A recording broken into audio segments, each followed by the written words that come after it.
नमस्युद्धेभ्यः। ओम नमस्युद्धेभ्यः। मंगलम भगवान वीरो मंगलम गौतमो गणे मंगलम कुंदकुंदाद्यो जैन धर्मोस्तु मंगलम। सर्वमंगलमांगल्यम सर्वकल्याणकारकम प्रधानम सर्वधर्माणां जैनम जयतु शासनम। अहिंसा परमो धर्म की, महावीर भगवान की। प्रातः स्मरणीय परम पूजाचार्य गुरुवर श्री विद्यासागर जी मुनि महाराज की जय।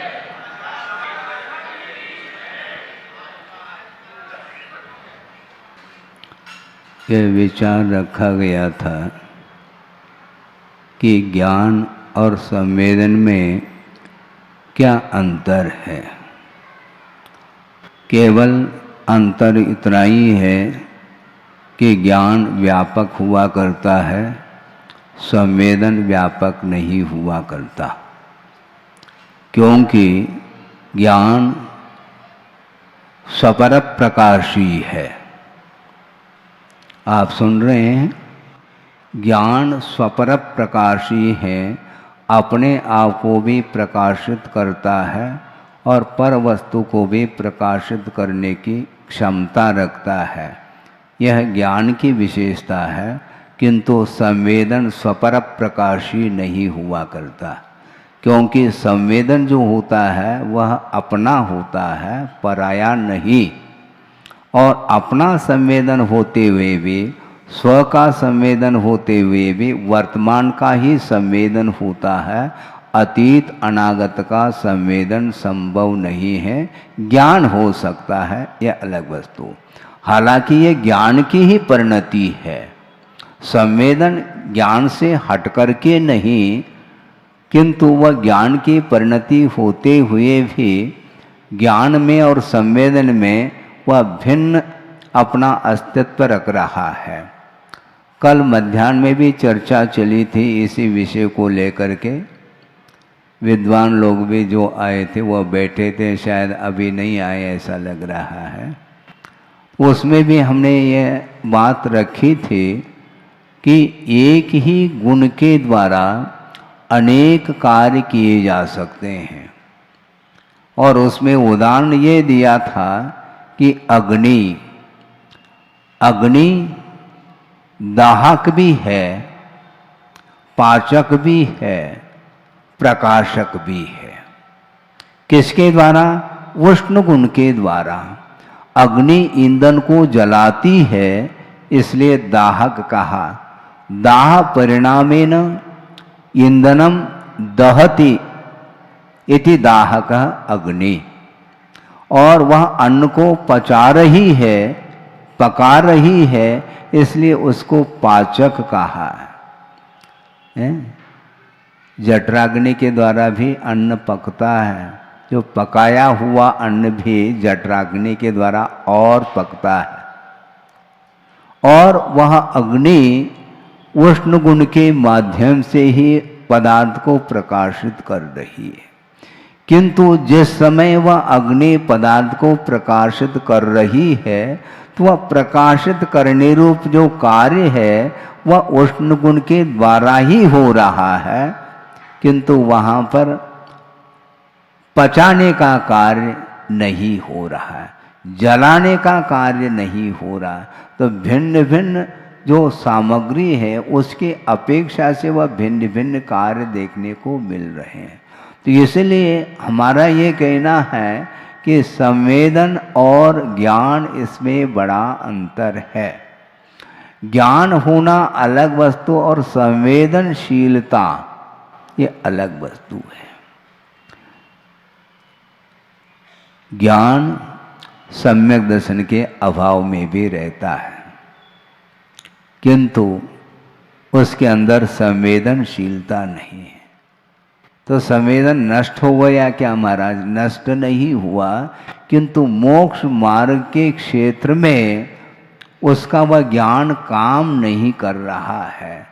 द्रव्य श्रुत समीचीन होने के उपरांत भी वह ज्ञान दूसरे के काम में तो आ रहा है, किंतु स्वयं के हित के लिए वह काम नहीं कर रहा है। अभव्य जीव है जिसके पास 11 अंक का भी ज्ञान होता है, इस प्रकार आगम का उल्लेख है। और उस समीचीन ज्ञान के माध्यम से कईयों का कल्याण उस अभव्य के द्वारा हो रहा है। वह उपदेश दे रहा है, आगम के अनुरूप वह वस्तु तत्व का प्रतिपादन कर रहा है, और उस उपदेश को सुन करके कईयों का कल्याण हुआ है और हो रहा है, किंतु वह स्वयं का कल्याण उस ज्ञान के द्वारा नहीं हो रहा है, क्योंकि उसके अंदर श्रद्धान का अभाव है।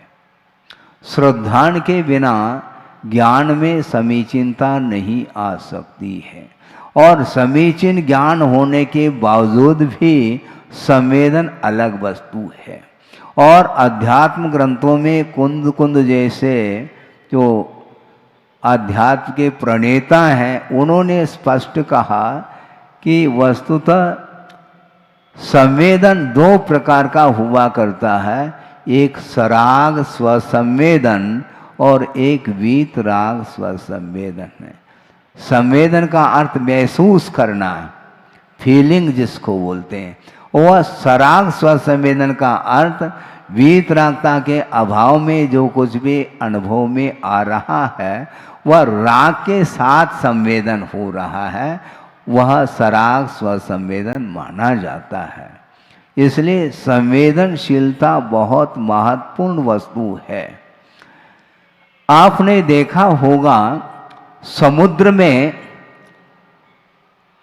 करोड़ों नहीं अरबों साल हो गए होंगे, बड़े बड़े पाषाण वहां पर समुद्र के तल में हैं, किंतु वह पानी, उस समुद्र के पानी के द्वारा वह भीग गया क्या?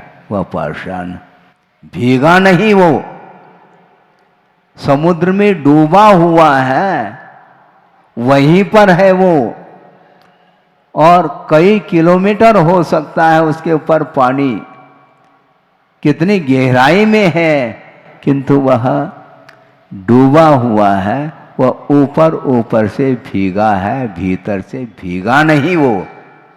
और जो भीतर से नहीं भीगता है उसके लिए उपदेश लागू नहीं हो सकता, ये ध्यान रखो।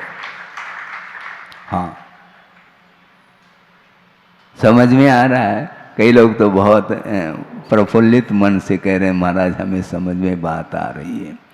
इसको बोलते हैं ज्ञान और संवेदन बहुत अलग वस्तु है। अनंत काल व्यतीत हुआ है, कितने बार धर्म श्रवण किया हुआ होगा, कोई उसका हिसाब किताब है क्या? नहीं है। फिर भी प्रतिदिन माइक ला करके रख देते हैं, महाराज उपदेश सुनाओ।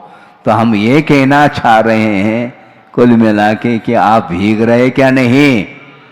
हाँ, ताली बजा करके आप भीगते चले जाओ। ये भीगने का अवसर है, मात्र सुनने का अवसर नहीं। सुनाने वाले हमसे भी अच्छे मिल सकते हैं, हाँ, इसमें क्या दिक्कत है? ज्ञान है, कलाएं हैं, ये अलग वस्तु, किंतु कला से हट करके वह संवेदन की बात करने जा रहा हूं। गुणभद्र स्वामी ने एक प्रसंग दिया है, बहुत अच्छा प्रसंग है, प्रासंगिक है, आपके सामने रख रहा हूं। संस्कृत में वह श्लोक है और उसका अनुवाद गुरुदेव ने किया, दोनों रखने का प्रयास कर रहा हूं यदि याद आ जाए। लोकद्वय हितम वक्तुम श्रोतुम च सुलभा पुरा। लोकद्वय हितम वक्तुम श्रोतुम च सुलभा पुरा। दुर्लभा कर्तु मध्यत्वे वक्तुम श्रोतुम च दुर्लभा कहा। अर्थ यह है उभय लोक की हित की बातें, अनुवाद है उभय लोक की हित की बातें कई सुनाते सुनते थे, विगत काल में भी दुर्लभ थे, सुनते सुनते गुणते थे। उभय लोक की हित की बातें कई सुनाते सुनते थे, विगत काल में भी दुर्लभ थे, सुनते सुनते गुनते थे। धर्म सुनाता कौन सुने अब, वे भी दुर्लभ विरल मिले, और हित पथ पर चलने वाले तो ईद चंद्र सम विरल खिले कहा। बात समझ में आ रही कि नहीं? सोचो, विचार करो। सुनने वाले सुनाने वालों की संख्या कम नहीं है, और विगत काल में भी यह परंपरा है। सुनने की और सुनाने की परंपरा आज की नहीं है, अनंतकालीन यह परंपरा है। किंतु सुन करके गुण कौन रहा है? जिस समय वृषभनाथ भगवान थे उस समय वे अपन थे, और वृषभनाथ भगवान के निर्वाण के पूर्व अनंत काल और पूर्व में चले जाओ, उस समय वे अपन थे। बहुत पुराने आसामी हैं हम। हाँ, क्योंकि वस्तु द्रव्य की आदि नहीं है, न उसका अंत है। द्रव्य उत्पन्न नहीं होता, न मिटता है, किंतु उत्पन्न यदि होता है तो पर्याय ही उत्पन्न होती है और पर्याय ही नष्ट हो जाती है। इसलिए वह द्रव्य कायम है और वह सुनता आया है, और सुनने की ही आदत नहीं, सुनाने की भी आदत है इसकी। सुनते भी थे और सुनाते भी थे, किंतु गुनने वाले कितने लोग थे? बहुत विरल, और ये विगत काल में भी दुर्लभ थे। और वर्तमान में धर्म सुनाता कौन सुने अब, वे भी दुर्लभ विरल। सुनने वाले भी दुर्लभ मिलेंगे और सुनाने वाले भी दुर्लभ मिलेंगे, और हित पथ पर चलने वाले तो ईद चंद्र सम विरल खिले, ऐसा कहा। अमावस्या के पश्चात पक्ष प्रारंभ होता है? और शुक्ल पक्ष के बाद कृष्ण पक्ष प्रारंभ होता है। ये एक एक पक्ष परिवर्तित होते रहते हैं।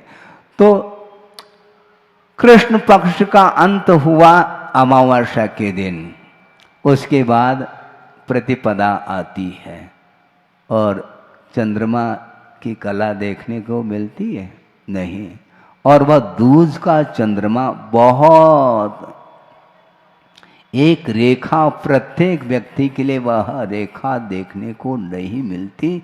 वो ईद चंद्र सम विरल खिले, ईद चंद्रमा का अर्थ दूज का चंद्रमा होता है। वह जिस प्रकार दुर्लभ है, उसी प्रकार हित पथ पर चलने वालों की संख्या बहुत कम है, विरल विरलतम होते चले जा रहे हैं। ऐसा क्यों? क्योंकि यह दुर्लभ वस्तु है, और दुर्लभ वस्तु की क्वांटिटी ज्यादा नहीं, क्योंकि जो दुर्लभ वस्तु है उसकी क्वालिटी है, और उच्च क्वालिटी की जो वस्तु होती है वह क्वांटिटी में कम ही मिला करता है। एक सज्जन ने गुरुदेव के सामने रखा, महाराज महावीर भगवान के सामने, महावीर भगवान के विषय में सुनते थे। महावीर भगवान का इतना विराट जो सिद्धांत है, और उनकी अनुयायियों की संख्या कम क्यों है? सुन रहे हैं आप सुनिएगा, क्योंकि आपकी कविता भी हमने सुन ली। अब हमारी कविता सुन लो, गद्य में है, पद्य में नहीं। सुनिए आप। उन्होंने ये पूछा कि महाराज महावीर भगवान का सिद्धांत, जियो और जीने दो का जो सिद्धांत है, और उस पथ पर वह स्वयं चल रहे हैं, किंतु उनके उपासकों की संख्या विरल क्यों है? तो उन्होंने उत्तर दिया, उदाहरण के साथ उत्तर दिया, सुनिए आप। उन्होंने, गुरुदेव ने ये कहा, सबसे दुकानों की संख्या अधिक किसकी है? जगह क्या सब्जी नहीं, अभी तो रुको। पान की दुकान जगह जगह मिलेगी आपको, 10-10, 15-15, 20-20 कदम कदम पर वह पान की दुकान मिलेगी, क्योंकि वह सुलभ है। और उससे आगे बढ़ो धीरे धीरे, हैं? किराना दुकान है, कपड़े की दुकान है, आदि आदि, ये और कम मिलेंगे। और इससे सोने चांदी की दुकान और कम मिलेंगे, और हीरे पन्ना आदि आदि इसके दुकान कम मिलते हैं। उसी प्रकार महावीर भगवान की उपासकों की संख्या कम है, हैं? तोल करके देते हैं क्या? गाजर मूली जैसे तोल करके देते हैं, और तोलने के उपरांत 2-4 और डालो, इस प्रकार मांग भी आती। इस प्रकार हीरे माणिक मोती वगैरह, हैं? उसको दिखाने के लिए नहीं रखते हैं, तिजोरी के अंदर ही रहेंगे वो। ये दुर्लभ इसी को बोलते हैं। 11 अंग तक ज्ञान होने के उपरांत भी उसके अंदर श्रद्धा की किरण नहीं फूट रही है, तो इसलिए आचार्य कहते हैं वह संवेदनशील नहीं है। उसके पास मात्र ज्ञान है, कोरा ज्ञान है। वह ज्ञान दूसरे के काम में तो आ रहा है, किंतु स्वयं के काम में नहीं आ रहा है, क्योंकि दिया तले अंधेरा, ये यहाँ पर बात चरितार्थ होती है। स्वयं तो अंधेरे में है और दूसरे को प्रकाश दे रहा है। उस ज्ञान के माध्यम से विश्व का कल्याण तो हो रहा है, किंतु खुद का कल्याण नहीं हो रहा है। कल्याण जो होता है वह मात्र ज्ञान से नहीं, किंतु जो भीगा हुआ ज्ञान है वही कल्याण के लिए कारण सिद्ध होता है। हमने उदाहरण दिया है, समुद्र में जो पाषाण खंड है वह करोड़ों अरबों सालों से वह समुद्र के तल में है, किंतु वह ऊपर ऊपर से भीगा हुआ है, ऊसई ऊसई, और अंदर जो है वह पाषाण खंड वह सूखा ही मिलेगा। इसीलिए आचार्य कहते हैं कर्तव्य करो, आगे बढ़ो। वो भीगता है तो ठीक है, नहीं भीगता है तो स्वयं भीगते चले जाओ। हाँ, क्योंकि हमें भीग करके ही कार्य करना है, धर्म ध्यान हमें करना है। गुरुदेव ने एक बार बात कही थी, वो ये है कि तुम्हें धर्म ध्यान करना है और तुम दूसरे के निमित्त से भी धर्म ध्यान कर सकते हो। दूसरा करे तो अच्छी बात है, नहीं करे तो दूसरे के निमित्त से भी हम धर्म ध्यान करते हैं। दूसरे का कल्याण हो, सुखी रहे सब जीव जगत के, कोई कभी न घबरावे, और वैर पाप अभिमान छोड़ नित नित नए मंगल गावे, दंगल नहीं, नित नए मंगल गावे कहा है। सुखी रहे सब जीव, सुखी रहे। हालांकि जो सुखी होगा वह अपने पुरुषार्थ से ही होगा। जो पुरुषार्थशील नहीं है उसके लिए मैं कह दूं कि सुखी रहे सब जीव जगत के, नहीं बनता है, क्योंकि इस जगत में अभव भी है। सुखी रहे जीव जगत के, उनका कल्याण होगा क्या? वह सुखी हो सकते हैं क्या? नहीं हो सकते हैं, क्योंकि उसका उपादान है ही नहीं। इसके उपरांत भी उसके हित की बात करने में, उसके हित की बात सोचने में हमें कोई घाटा नहीं है। हाँ,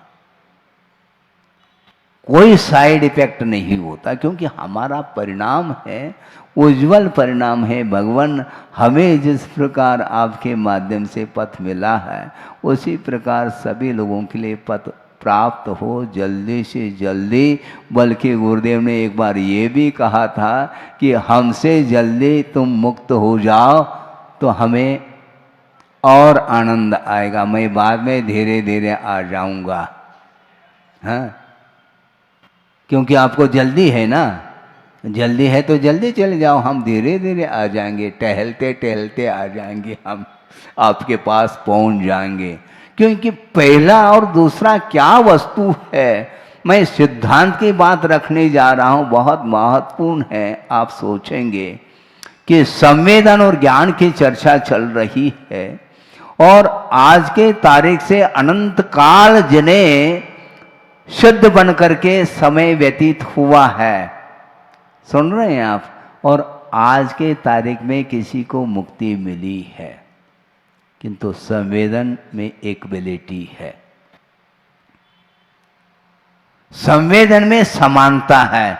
ये नहीं कह सकते कि वो अनंत काल जिनको निर्वाण को प्राप्त करके हो गया है उनको वो ज्यादा सुखी है, और आज के तारीख में जो मोक्ष प्राप्त कर लिया उनकी अपेक्षा से इनको कम सुख है। नहीं, क्यों? इसलिए नहीं क्योंकि संवेदन वर्तमान का होता है।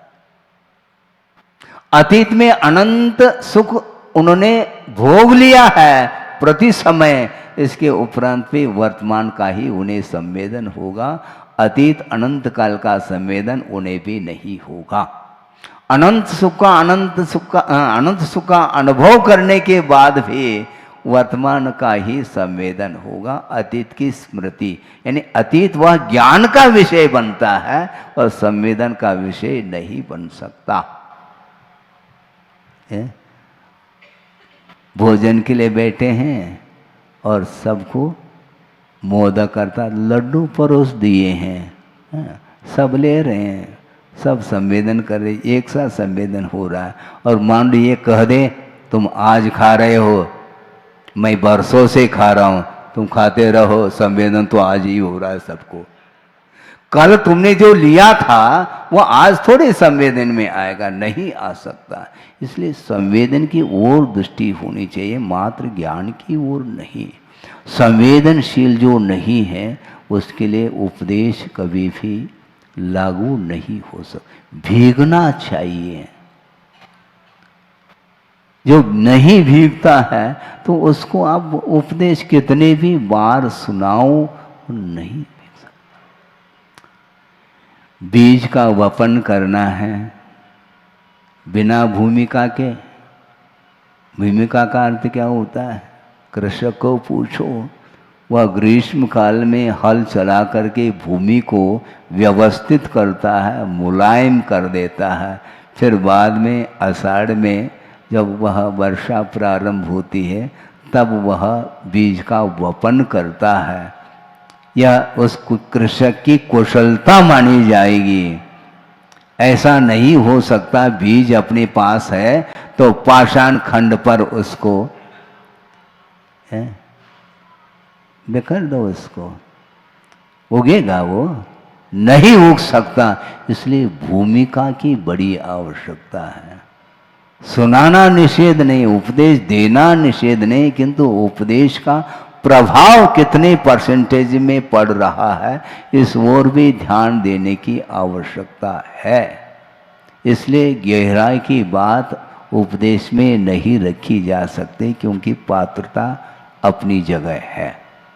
इसलिए गुरुदेव कहते हैं ये जो आगम मिला है, ये आगम जिस किसी के सामने रखने योग्य नहीं, किंतु पात्रता की आवश्यकता है।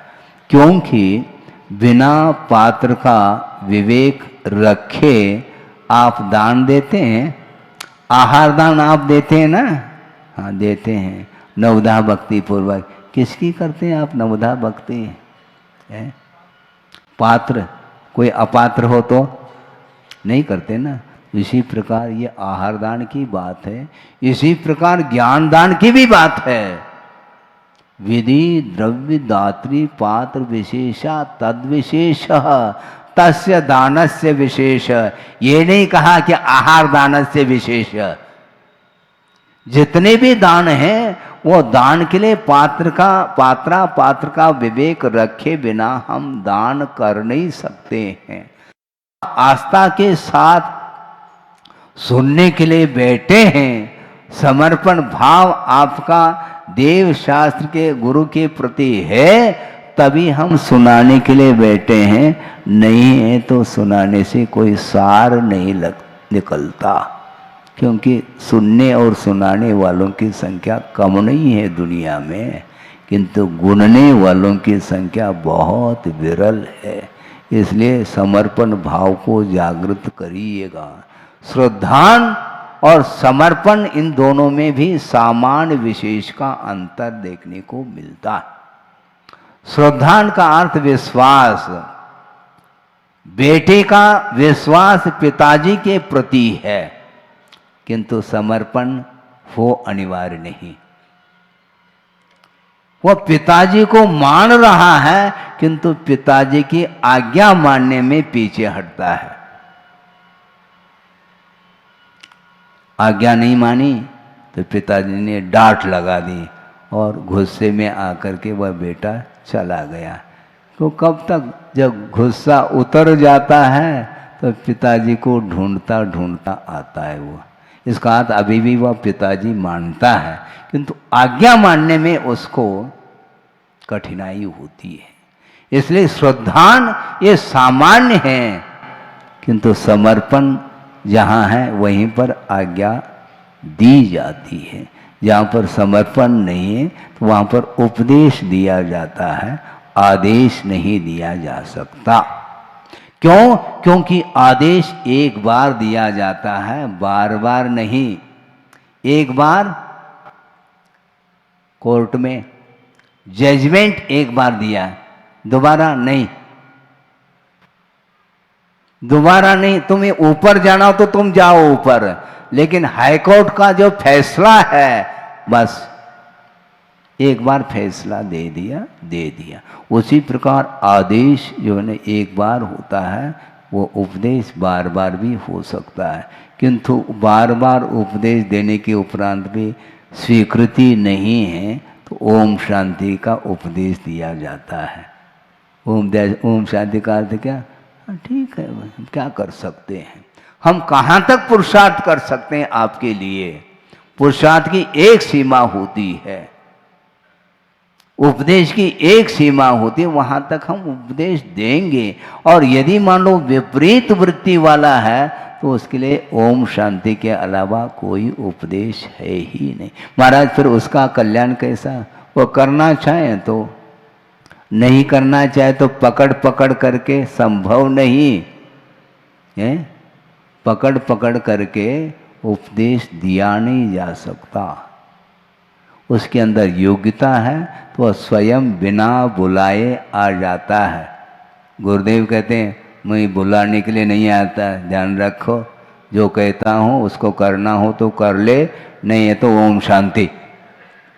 इसका अर्थ हमारा तुम्हारा कोई संबंध नहीं है। यहाँ पर संबंध क्या होता है? आस्था का संबंध होता है। इसलिए उन्होंने यहाँ तक कहा तुम्हारे हित के बारे में मैं सोच रहा हूं, तुम्हें नहीं सोचना चाहिए। सुन रहे हैं आप? तुम्हारे हित के बारे में मैं सोच रहा हूं, इसलिए तुम्हें अपने बारे में नहीं सोचना। यदि तुम अपने बारे में सोचोगे, मैं सोचना बंद कर दूंगा। आवश्यकता भी क्या है? हाँ, आवश्यकता क्या है? जो व्यक्ति दूसरे को निर्देशन देने की योग्यता रखता है, उसको निर्देशन देने की कोई आवश्यकता नहीं, ये कहा है। छोटा बेटा है, उसको बार बार संभालने की आवश्यकता है, और वह दूसरे को संभालने की क्षमता रखने लग जाए तो ठीक है, उसको छोड़ देना चाहिए। उसको फिर उसकी उंगली नहीं पकड़ना चाहिए, क्योंकि वह दूसरे की उंगली भी पकड़ करके चल रहा है, तो ठीक है। इसमें क्या सहयोग कब तक दिया जाता है? सहयोग तब तक दिया जाता है जब तक आवश्यकता है, अननेसेसरी नहीं, अनावश्यक सहयोग नहीं। तैरना जब तक नहीं आता है तब तक आप आलम्बन ले लेते हैं, कोई भी लकड़ी का आदि आदि का, और तैरना आ गया, बाढ़ में भी तैरने की क्षमता आपके अंदर आ गए, अब आलम्बन की कोई आवश्यकता नहीं, निरालंब होने के लिए कहा है। हाँ, कब तक आलम्बन लेओगे? भवजले पतताम जनानाम युगस्य आदो आलम्बनम, ऐसा कहा है ना महाराज? कहा है तो फिर आप उपदेश देना चाहो क्या मुझे? कहा तो है, किंतु वह आलम्बन कब तक लेगा? जब तक शुक्ल ध्यान प्राप्त नहीं होता तब तक पंच परमिष्टि का आलम्बन लिया जाता है और लेना चाहिए, भूलना नहीं चाहिए। किंतु शुक्ल ध्यान में लीन होने के उपरांत फिर आलम्बन की कोई भी आवश्यकता नहीं पड़ती, क्योंकि निरालंब हुए बिना वह शुक्ल ध्यान होगा नहीं, और शुक्ल ध्यान के बिना केवल ज्ञान भी संभव नहीं है। केवल ज्ञान जब तक नहीं होगा तब तक हम सहारा लेंगे, सहारा चैनल चलेगा ये। हाँ, सहारा छोड़ेंगे नहीं, ये ध्यान रखो। हाँ, गुरुदेव उपस्थित हो अथवा न हो, प्रत्यक्ष और परोक्ष, जब तक कल्याण नहीं होगा तब तक हम सहारा लेंगे। आप लेना हो तो आपकी मर्जी, हमारी कोई अर्जी नहीं है। जिसको कल्याण करना है, करना चाहता है, वह आलम्बन लेता है और लेना चाहिए। की बात। इसीलिए संवेदनशील हो जाना चाहिए, भीगना चाहिए। नहीं भीगते हैं तो कर्म कटेंगे नहीं। वस्तुतः ज्ञान साधन है, इसके उपरांत भी उसका सदुपयोग यदि नहीं होता है तो कर्म कट नहीं सकते हैं।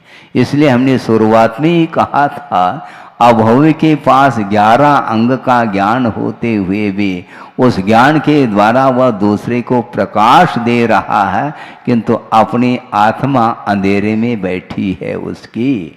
सोचो, विचार करो, फिर क्या होगा महाराज? होगा कुछ नहीं, क्योंकि उसका नेचर है, और नेचर परिवर्तित नहीं हो सकता। कभी भी अभव्य भव्य नहीं बन सकता, ना भव्य अभव्य बन सकता, क्योंकि वह नेचर अर्थात प्रकृति। हाँ, प्रकृति कहा कुंद कुंद स्वामी ने, न मुयेदि पैडिम अभवो, अभव्य अपने प्रकृति को नहीं छोड़ता है। हाँ, न मुयेदि पैडिम अभवो सुठो भी अध्यायदून सत्तानी, अच्छे ढंग से वह शास्त्र का अध्ययन भी कर लेता है, फिर भी अपनी प्रकृति को नहीं छोड़ता है। उसका नाम अभव्य कहा है। अभव्य की यह परिभाषा बनाई है, अच्छे ढंग से वह शास्त्र का अध्ययन भी कर ले, फिर भी अपने नेचर को वह छोड़ने के लिए तैयार नहीं हो सकता। और उदाहरण दिया है, उदाहरण ये दिया है, गुड़ दूध दम पे पिबंता नपन्न या निविसा होती। पन्नग बोलते हैं सर्प को, और उसको आपने क्या पिलाया है? दूध, और उसमें गुड़ डाला है, मीठा मीठा, और दूध पिलाया है, फिर भी अपने विष को नहीं छोड़ सकता। इसको बोलते हैं अभव्य। महाराज, हम किस श्रेणी में आते हैं? हमें आकुलता होने लगी महाराज, तो गुरुदेव कहते हैं जिसको आकुलता हो रही है वह भव्य है, ध्यान रखो। अभव्य को आकुलता नहीं होती, क्योंकि उसके दृष्टि में मोक्ष कोई वस्तु है ही नहीं। मोक्ष से उसको कोई सरोकार नहीं, उसको केवल जो है भोग सामग्री चाहिए, उसके लिए सब कुछ वह करने के लिए तैयार है। जिन लिंग को भी धारण करता है, ज्ञान भी पर्याप्त मात्रा में रखा है, इसके उपरांत भी उसका जो लक्ष्य है, उसका जो टारगेट है, वह मोक्ष नहीं, कर्म निर्जरा, कर्म क्षय के लिए वह उद्यम नहीं कर रहा है। वे केवल संपदा को प्राप्त करने के लिए वह निरंतर कटिबद्ध है। इसको बोलते नेचर, बाय नेचर। सबका अलग अलग नेचर है, क्या कर सकते हैं? सबकी तासीर अलग अलग है। क्रोध की तासीर अलग है, मान की अलग है, माया की तासीर अलग है, लोभ की तासीर अलग है। अब क्या कर सकते हैं? आत्मा की क्या तासीर है? आत्मा का स्वभाव है ज्ञाता दृष्टा, इसके अलावा कुछ नहीं। कोई भी वस्तु को ग्रहण करना उसका स्वभाव में है ही नहीं। ग्रहण करने का स्वभाव आत्मा का नहीं, मात्र जानने का स्वभाव है उसका। इसको बोलते हैं ज्ञान, सम्यक ज्ञान बोलते हैं। सम्यक ज्ञान होने के उपरांत भी जब तक असंयम की भूमिका में रहता है तब तक उसका आकर्षण पर वस्तु के प्रति रहता ही है। उसके कारण ही उसका विकास रुका हुआ है। विकास करना चाहो तो विकास के लिए जो व्यवधान उपस्थित करता है उसको हटाने की आवश्यकता है। क्योंकि जब तक बाधक कारण का अभाव नहीं करोगे तो साधक कारण का सद्भाव लेकर के करोगे क्या आप? रोग उत्पन्न हुआ है, महाराज दवाई ले लेंगे, दवाई मिल जाएगी। हाँ दवाई तो मिल जाएगी, रामबाण, हाँ रामबाण मिल जाएगी बिल्कुल, किंतु उसके साथ साथ बाधक कारण का अभाव करना पड़ेगा। जिस कारण से रोग उत्पन्न हुआ है उन्हीं पदार्थों का तुम सेवन करते चले जाओ, फिर बाद में रामबाण औषधि ले लो, वह रावण बाण हो जाएगा, रामबाण रहेगा नहीं, वो पक्की बात है। औषधि तब काम करेगी जब अपोजिट जो तत्व है उससे दूर रहना पड़ेगा। दवाई लेते लेते बरसों हो गए, डॉक्टर साहब दवाई काम नहीं कर रही है, दवाई नहीं काम कर रही तो मेरा माता नहीं काम कर रहा है, वो कहता है दवाई क्यों नहीं काम कर सकती? तुमने क्या किया? दवाई लिए क्या? नहीं नहीं, आपने लिख करके दिया था ना, उसको ले लिया हमने। जो आपने लिख करके दिया था उस जो कागज पर, उसी को घोट करके पी लिया। हाँ इसलिए पी लिया हो गया, पी लिया उसको, फिर बस। अरे इसलिए तुम्हारे पास विवेक नहीं। मेरा आशय क्या था उसको पकड़ा नहीं तुमने। हमने ये कहा था ये दवाई लिख करके देता हूँ, तुम ले लेना। कहाँ पर दवाई मिलेगी? मेडिकल में मिलेगी। गए नहीं तुम, उसी को घोट करके पी लिया, तो मैं क्या करूं? मेरा क्या इसमें दोष है? पंच परमेष्टि में बच्चों ने भक्षण कर लिया, किंतु उस चांडाल की रक्षा देवों ने आकर के की है। क्यों? यह प्रतिज्ञा है, इसको बोलते हैं प्रतिज्ञा, इसको बोलते हैं संयम, इसको बोलते हैं नियम। एक छोटा सा नियम आपके लिए लग रहा है, किंतु परीक्षा के समय पर पसीना आ जाता है। वह पसीना कुछ भी आ जाए, मरण हो जाए, प्राण निकल जाए, फिर मिल जाएंगे, लेकिन यह व्रत भंग हो जाए तो वह भंग करने के लिए मैं तैयार नहीं। इसको बोलते हैं समर्पण भाव। भगवान के सामने हाथ जोड़ करके आप लोग रोते हैं, भगवान ऐसा कौन सा कर्म आ गया? अरे भैया पड़ोसी के पास भी कर्म टूट रहा है, उसके पास उसके दुख को दूर कर लो, तुम्हारा दुख तो ऑटोमेटिक दूर हो सकता है। ये हो गई संवेदना। इसको बोलते हैं संवेदनशील होना चाहिए, भीगना चाहिए। उपदेश बहुत सुन लिए हैं, सुनाते चले जाएंगे, हमें कोई आपत्ति नहीं, क्योंकि हमें कोई घाटा है ही नहीं। हमें धर्म ध्यान करना है, तुम्हारे निमित्त से कर लूँगा, हमें क्या दिक्कत है? आप लाका भवन में आते चले जाओ, आपके निमित्त से मैं धर्म ध्यान कर लूँगा, और आपको यदि लाभ हो जाए तो आपसे भी मुझे ज़्यादा लाभ मिलेगा, ये ध्यान रखो। अहिंसा परमो धर्म की जय। बोधि समाधि परिणाम शुद्धि स्वात्मोपलब्धि शिव सौख सिद्धि चिंतामणिम चिंतित वस्तुदाने त्वां वंदमानस्य ममास्तुते। परम पूजाचार्य गुरुवर श्री विद्यासागर जी मुनि महाराज की।